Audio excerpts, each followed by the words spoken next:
ನರೇಂದ್ರನಾಥ್ ದತ್ ಮುಂದುವರೆದ ಭಾಗ.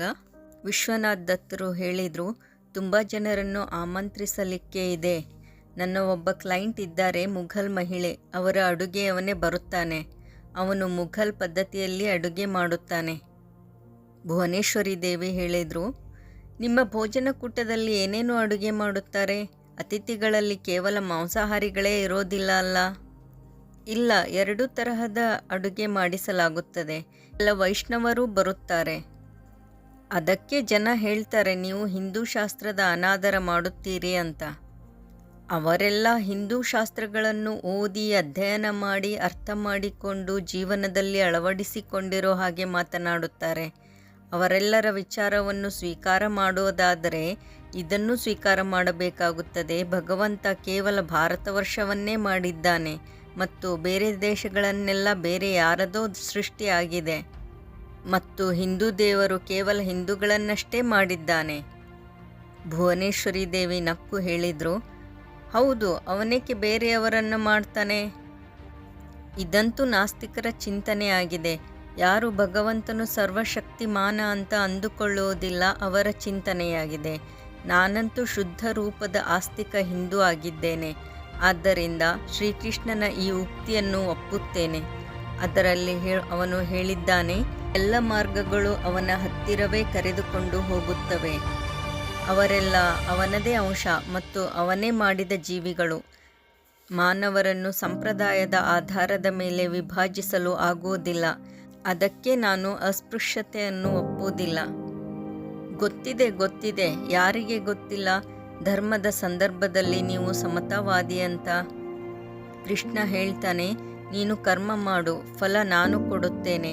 ಇನ್ನೊಂದೆಡೆ ಈಸಾ ಹೇಳುತ್ತಾನೆ, ನೀನು ಹುಡುಕಿ ದ್ವಾರ ತಟ್ಟಿದರೆ ದ್ವಾರ ತೆರೆದುಕೊಳ್ಳುತ್ತದೆ. ಎಲ್ಲಿ ಅಂತರ ಇದೆ ಇದರಲ್ಲಿ? ಎರಡರಲ್ಲೂ ಕರ್ಮದ ಉತ್ಕಟ ಪ್ರೇರಣೆ ಇದೆ. ಎಷ್ಟು ಆಶ್ವಾಸನೆ ಇದೆ! ಕೇವಲ ಆಶ್ವಾಸನೆ ಅಷ್ಟೇ ಅಲ್ಲ, ವರದಾನ ಕೂಡ ಇದೆ. ಅದಕ್ಕೆ ಕೃಷ್ಣ ಹೇಳಿರಬಹುದು, ಅಕರ್ಮದಲ್ಲಿ ನೀನು ಪ್ರೀತಿ ಇಡಬಾರದು ಅಂತ. ಭುವನೇಶ್ವರಿ ದೇವಿ ಮುಗ್ಧ ನೇತ್ರಗಳಿಂದ ತನ್ನ ಪತಿಯನ್ನು ನೋಡುತ್ತಾ ಅಂದುಕೊಂಡರು, ಹೊರಗಡೆ ನಾಸ್ತಿಕನಾಗಿ ಕಾಣುವ ಈ ವ್ಯಕ್ತಿ ಎಷ್ಟು ದೊಡ್ಡ ಆಸ್ತಿಕನಾಗಿದ್ದಾನೆ. ಬಾಹ್ಯ ಸಂಪ್ರದಾಯಗಳಿಂದ ಮುಕ್ತ ಮತ್ತು ಎಲ್ಲದರಿಂದ ಅಪ್ರಭಾವಿತನು. ಮತ್ತೆ ಸ್ವಲ್ಪ ದಿನಗಳಲ್ಲೇ ಸನ್ಯಾಸಿಗಳ ಗುಂಪು ಭಜನೆ ಮಾಡುತ್ತಾ ದತ್ತರ ಮನೆಯ ಹತ್ತಿರ ಬಂದರು. ನರೇಂದ್ರ ಅವರ ಭಜನೆಯ ಧ್ವನಿಯನ್ನು ಕೇಳಿ ಯಾರೋ ಅವನನ್ನು ಒಳಗಡೆಯಿಂದ ಹೊರಗೆ ನಡೆಯಲು ದೂಡಿದಂತಾಯಿತು. ಅವನು ಜಿಗಿಯುತ್ತಾ ಹೊರಗೆ ನಡೆಯುತ್ತಿದ್ದಾಗ ಅವನನ್ನು ಹುಡುಕುತ್ತಾ ಅಲ್ಲಿ ಅವನ ಅಮ್ಮ ಬಂದು ಬಿಟ್ರು. ಅವರು ಈ ಸನ್ಯಾಸಿಗಳ ಧ್ವನಿಯನ್ನು ಕೇಳಿದ್ರು. ಅವರು ಎಷ್ಟು ಫಕೀರಿಯ ಗುಣಗಾನ ಮಾಡುತ್ತಾರೆ ಅಂದರೆ ಯಾರಾದರೂ ಸರಿ ಅವರಲ್ಲಿ ಕಳೆದು ಹೋಗುತ್ತಾರೆ. ನರೇಂದ್ರನಂತೂ ಇನ್ನೂ ಮಗು. ಅವನು ಇದಕ್ಕೆ ಆಕರ್ಷಿತನಾಗುವಲ್ಲಿ ಆಶ್ಚರ್ಯವಿರಲಿಲ್ಲ. ಅವರು ಬರುವಲ್ಲಿ 2 ನಿಮಿಷವಾದರೂ ತಡವಾಗಿದ್ದರೆ ಈ ಶಿವಜಿಯ ಭೂತ ಹೊರಗಡೆ ಹೋಗಿಬಿಡುತ್ತಿತ್ತು ಅಂದುಕೊಂಡು ಭುವನೇಶ್ವರಿ ದೇವಿ ಕೂಗಿದ್ರು, ಬಿಲೆ, ಎಲ್ಲಿ ಹೋಗ್ತಾ ಇದೀಯಾ? ಹೊರಗಡೆ ಸಾಧುಗಳು ಬಂದಿದ್ದಾರೆ ಮಾ, ನನ್ನನ್ನು ತಡಿಬೇಡ. ನಿನಗೆ ಹೇಳಿದ್ದೆ ತಾನೇ ಸಾಧುಗಳ ಹತ್ತಿರ ಹೋಗ್ಬೇಡ ಅಂತ. ಅವರು ಮಕ್ಕಳನ್ನ ಜೊತೆಗೆ ಕರೆದುಕೊಂಡು ಹೋಗ್ಬೋದು. ಅವರಿಗೆ ಇವತ್ತು ನನ್ನ ಧೋತಿ ಕೊಡೋದಿಲ್ಲಮ್ಮ.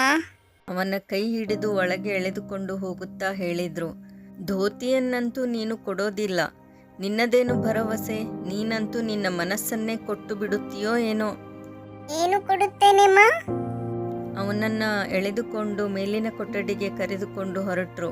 ನರೇನ್ ಮತ್ತೆ ಕೇಳಿದ, ಏನು ಕೊಡುತ್ತೇನೆಮ್ಮ? ಮನಸ್ಸು.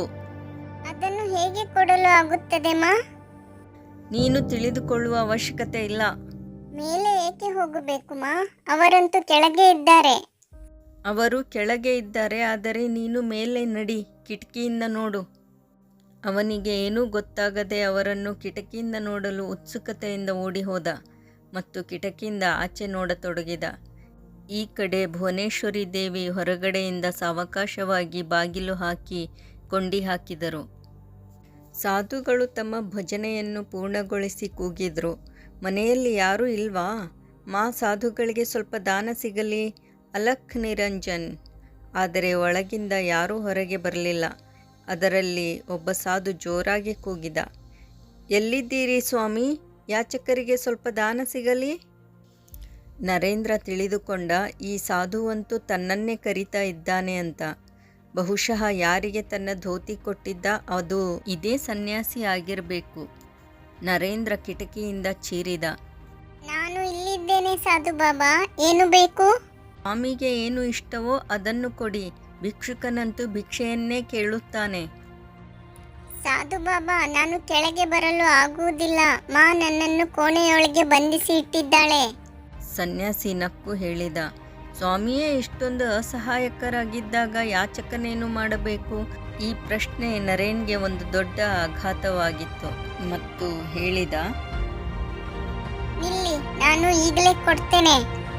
ಕೋಣೆಯಲ್ಲಿರುವ ವಸ್ತುಗಳ ಮೇಲೆ ಒಂದು ದೃಷ್ಟಿ ಹಾಯಿಸಿದ.